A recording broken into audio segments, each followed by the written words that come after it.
15 अगस्त 1947 भारत की आज़ादी का दिन। पर क्या आपको पता है कि भारत की आज़ादी अब भी अधूरी थी। अंग्रेज तो चले गए थे, लेकिन एक यूरोपियन ताकत भारत की धरती पर डटी रही। 14 साल और कुल मिलाकर 451 साल, मतलब 450 साल की गुलामी सही थी उस भारत के एक प्रदेश ने। लेकिन फिर आया 18 दिसंबर 1961। रात के अंधेरे में 45,000 भारतीय जवान तीनों दिशाओं से, टैंक, तोपे, युद्धपोत और लड़ाकू विमान, और फिर सिर्फ 36 घंटे में वो हुआ जो पूरी दुनिया ने कभी नहीं सोचा था। 20 दिसंबर दोपहर 12:30 बजे पुर्तगाल के गवर्नर जनरल के हाथ कांप रहे थे। उन्होंने आत्मसमर्पण के कागज पर दस्तखत किए और पणजी के राजभवन से उतरा पुर्तगाली झंडा और फहराया गया हमारा तिरंगा। दोस्तों, यह है ऑपरेशन विजय की अविश्वसनीय कहानी। एक युद्ध जिसमें रणनीति थी, पराक्रम था, संयम था।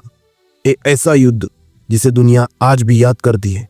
भारतीय सेना, नौसेना, वायुसेना तीनों की पहली संयुक्त कार्रवाई। आज मैं आपको ले चलता हूं उन 36 घंटों में जिन्होंने 451 साल की गुलामी को मिटा दिया। इस युद्ध की शुरुआत हुई थी 450 साल पहले, साल 1510। वास्को दी गामा के बाद पुर्तगाली व्यापारी अल्फोंसो डी अल्बकर्क गोवा पहुंचे। उन्होंने बीजापुर के सुल्तान यूसुफ आदिल शाह से गोवा छीन लिया। उस समय किसी ने नहीं सोचा था कि यह कब्जा अगले 450 साल तक चलेगा। गोवा, दमन और दीव, ये 3 क्षेत्र पुर्तगाल के इस्तादो दा इंडिया का हिस्सा बन गए। 15 अगस्त 1947 में भारत आजाद हो गया। अंग्रेज चले गए। फ्रांस भी 1954 में पौंडीचेरी छोड़कर चले गए, लेकिन पुर्तगाल वो डटा रहा। पुर्तगाल के तानाशाह शासक एंटोनियो साल्जार ने साफ कह दिया, गोवा पुर्तगाल का हिस्सा है और हमेशा रहेगा। पंडित नेहरू ने कोशिशें की, कूटनीति, संवाद, संयुक्त राष्ट्र में अपील, सब कुछ, लेकिन साल्जार नहीं माना। उल्टा उसने गोवा में अपनी सैन्य शक्ति बढ़ा दी। 1954 में दादरा और नागर हवेली के स्वतंत्रता सेनानियों ने वहां के पुर्तगालियों को खदेड़ दिया, लेकिन गोवा अब भी कैद में था। 1955 में सत्याग्रहियों ने गोवा में प्रवेश किया शांतिपूर्ण विरोध के लिए, लेकिन पुर्तगाली सेना ने क्या किया? गोलियां चलाई। 22 निर्दोष लोग शहीद हो गए। यह था 15 अगस्त 1955 का नरसंहार। 1961 आते आते स्थिति असहनीय हो गई। पुर्तगाल ने गोवा में अपनी फौज 12,000 सैनिकों तक बढ़ा दी। एंटोनियो साल्जार नाटो का सदस्य था और उसे पश्चिमी देशों का समर्थन था। भारतीय सीमा पर घुसपैठ, गोलीबारी और गोवा के स्वतंत्रता सेनानियों पर अत्याचार बढ़ते जा रहे थे। जुलाई 1961 में एक घटना ने सब कुछ बदल दिया। पुर्तगाली सैनिकों ने भारतीय यात्री जहाज साबरमती पर गोलियां चलाई। यह युद्ध की तैयारी का संकेत था। पंडित नेहरू, जो हमेशा शांति के पक्षधर थे, उन्हें भी अब समझ आ गया कि पुर्तगाल कूटनीति की भाषा नहीं समझता।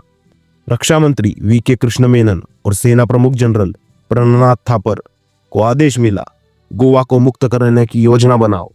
और यही से शुरू हुई ऑपरेशन विजय की तैयारी। नवंबर 1961 भारतीय सशस्त्र बलों को गुप्त आदेश मिला, ऑपरेशन विजय। इस ऑपरेशन की कमान मेजर जनरल के.पी. कैंडेथ को सौंपी गई।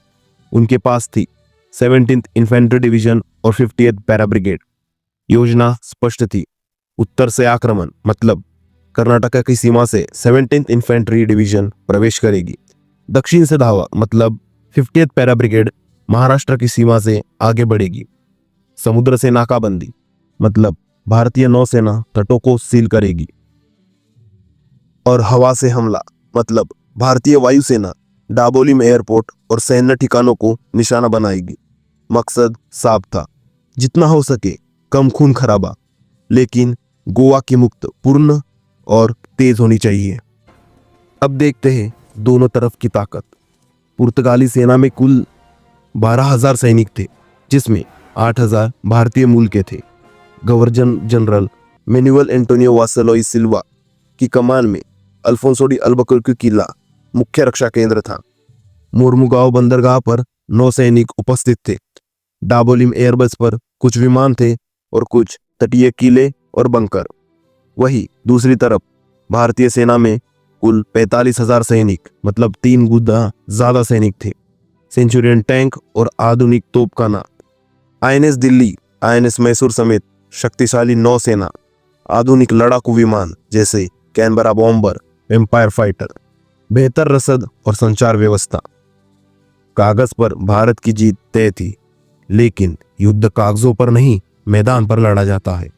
पुर्तगालियों ने गोवा में मजबूत रक्षा तैयारियां की थी। उन्हें यह भरोसा था कि नाटो उनकी मदद करेगा।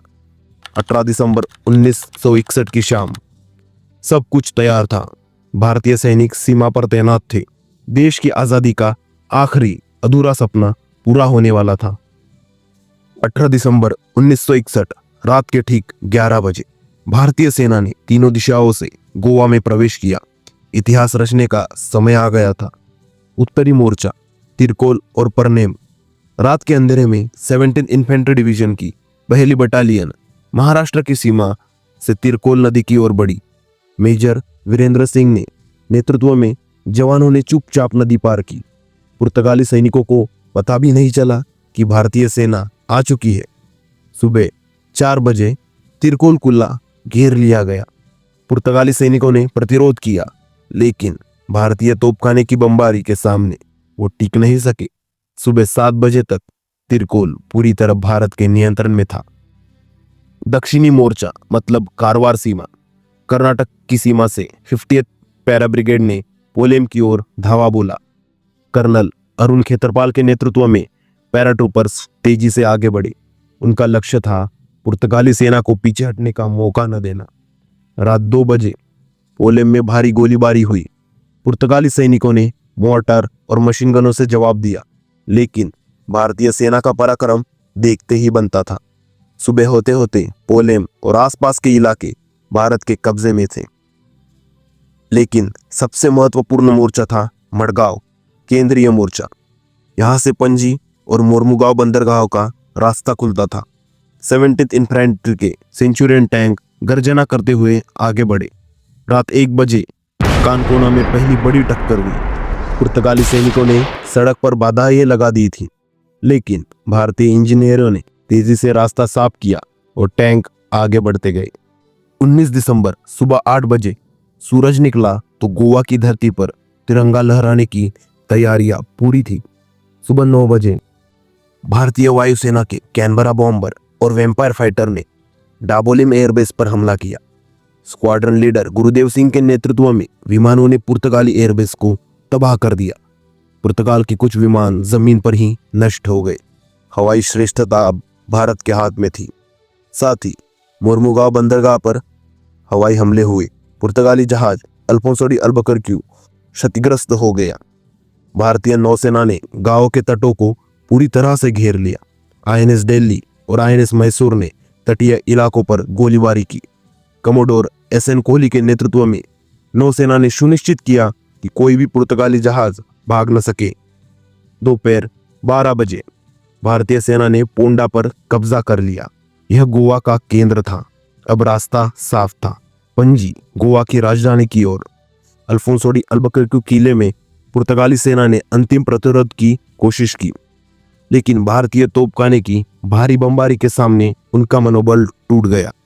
शाम 4 बजे गवर्नर जनरल वासालो को समझ आ गया कि युद्ध हार गया है।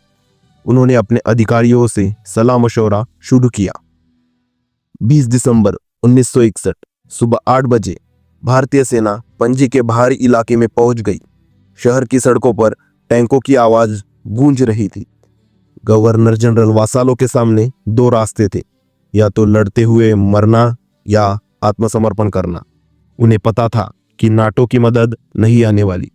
अमेरिका और ब्रिटेन ने साफ कर दिया था कि वह इस मामले में हस्तक्षेप नहीं करेंगे। सुबह 10 बजे पुर्तगाली अधिकारियों ने सफेद झंडा लहराया। वे बातचीत के लिए तैयार थे। दोपहर 12:30 बजे इतिहास का वह पल आ गया। गवर्नर जनरल मैनुअल एंटोनियो वासालोई सिल्वा ने औपचारिक रूप से आत्मसमर्पण के कागजात पर हस्ताक्षर किए। मेजर जनरल केपी कैंडेट के सामने पुर्तगाल ने घुटने टेक दिए। 450 साल की गुलामी सिर्फ 36 घंटे में खत्म हो गई। भारतीय सेना के जवानों ने जयघोष किया, भारत माता की जय। गोवा के लोग सड़कों पर उतर आए, खुशी के आंसू, नाचते गाते लोग और हवा में लहराता तिरंगा। पणजी के राजभवन से पुर्तगाली झंडा उतारा गया और उसकी जगह फहरा दिया गया भारत का तिरंगा। वह दृश्य आज भी हर भारतीय के दिल में जिंदा है। ऑपरेशन विजय के आंकड़े बताते हैं कि यह कितना सफल और कम खून खराबे वाला युद्ध था। भारतीय पक्ष से कुल 22 जवान शहीद हुए, 57 घायल और कोई भी नागरिक हताहत नहीं हुआ। वही पुर्तगाली पक्ष से 30 से 40 सैनिक मारे गए, लगभग 100 घायल हुए और 3000 से अधिक युद्धबंदी हुए। यह भारतीय सेना की रणनीति और संयम का सबूत था। हमने न नागरिकों को नुकसान पहुंचाया, न ही बेवजह खून खराबा किया। गोवा के साथ साथ दमन और दीव भी 19-20 दिसंबर को मुक्त करा लिए गए। संपूर्ण पुर्तगाली भारत अब आजाद भारत का हिस्सा था। इस जीत के बाद पंडित नेहरू ने कहा, गोवा की मुक्ति ने भारत की स्वतंत्रता की कहानी को पूरा किया है। लेकिन अंतर्राष्ट्रीय स्तर पर प्रतिक्रियाएं मिलीजुली थी। अमेरिका और ब्रिटेन ने भारत की आलोचना की, पुर्तगाल ने संयुक्त राष्ट्र में शिकायत दर्ज की, लेकिन सोवियत संघ ने भारत का समर्थन किया और वीटो पावर का इस्तेमाल करके भारत विरोधी प्रस्ताव को खारिज कर दिया। अफ्रीकी और एशियाई देशों ने भारत के कदम को कॉलोनियल शासन के खिलाफ एक बड़ी जीत मानी। मुक्ति के बाद गोवा को केंद्र शासित प्रदेश बनाया गया। 1962 में पहली बार यहां लोकतांत्रिक चुनाव हुए। गोवा के लोगों ने भारतीय संविधान को स्वीकार किया। 1987 में गोवा को पूर्ण राज्य का दर्जा मिला। दमन और दीव अलग केंद्र शासित प्रदेश बने रहे। आज गोवा भारत का एक समृद्ध और सुंदर राज्य है। यहाँ की संस्कृति में भारतीय और पुर्तगाली प्रभाव का अद्भुत मिश्रण है, लेकिन गोवा की आत्मा अब भारतीय है। 19 दिसंबर को हर साल गोवा मुक्ति दिवस के रूप में मनाया जाता है। पणजी में भव्य समारोह होते हैं, शहीद जवानों को श्रद्धांजलि दी जाती है। आइए याद करें उन महान नायकों को जिन्होंने ऑपरेशन विजय को सफल बनाया। मेजर जनरल KP कैंडेत, ऑपरेशन के मुख्य कमांडर, जिन्होंने 36 घंटे में असंभव को संभव कर दिखाया। स्क्वाड्रन लीडर गुरुदेव सिंह, जिन्होंने डाबोलिम एयरबेस पर सटीक हवाई हमले का नेतृत्व किया। कमोडोर SN कोहली, जिनकी नौसेना ने गोवा को समुद्र से घेरा। कर्नल अरुण खेतरपाल, जिनकी पैरा ब्रिगेड ने दक्षिणी मोर्चे को संभाला। और हजारों अनाम जवान जो अंधेरे में लड़े, जिन्होंने अपनी जान की परवाह नहीं की। लेकिन इन सबसे बड़े नायक थे गोवा के स्वतंत्रता सेनानी, वे लोग जो 1940 और 1950 के दशक में पुर्तगाली अत्याचारों के खिलाफ लड़े। डॉक्टर TB कुन्हा, लक्ष्मीकांत भेम्रे, पुरुषोत्तम काकोडकर, इन सभी ने स्वतंत्रता की मशाल जलाए रखी। 1955 में शहीद हुए उन 22 सत्याग्रहियों को भी हम कभी नहीं भूल सकते, जिन्होंने अहिंसक विरोध करते हुए अपनी जान दे दी। ऑपरेशन विजय सिर्फ एक सैन्य अभियान नहीं था, यह भारत की आत्मसम्मान और राष्ट्रीय एकता की कहानी थी। यह संदेश था कि कॉलोनियल युग अब खत्म हो चुका है। 450 साल, सोचिए, 450 साल की गुलामी और सिर्फ 36 घंटे में आज़ादी। यह भारतीय सेना बलों की ताकत, रणनीति और अनुशासन का प्रमाण है। आज जब हम गोवा की खूबसूरत तटों पर घूमते हैं, जब हम वहाँ के चर्च और मंदिरों में शांति महसूस करते हैं, तो हमें उन वीर जवानों को याद करना चाहिए। गोवा आज भारत का गौरव है। यहाँ की संस्कृति, यहाँ का इतिहास, यहाँ की आज़ादी, सब कुछ हमें गर्व से भर देता है। जय हिंद, जय गोवा। अगर आपको यह वीडियो पसंद आया तो लाइक करें, शेयर करें और चैनल को सब्सक्राइब करना न भूलें।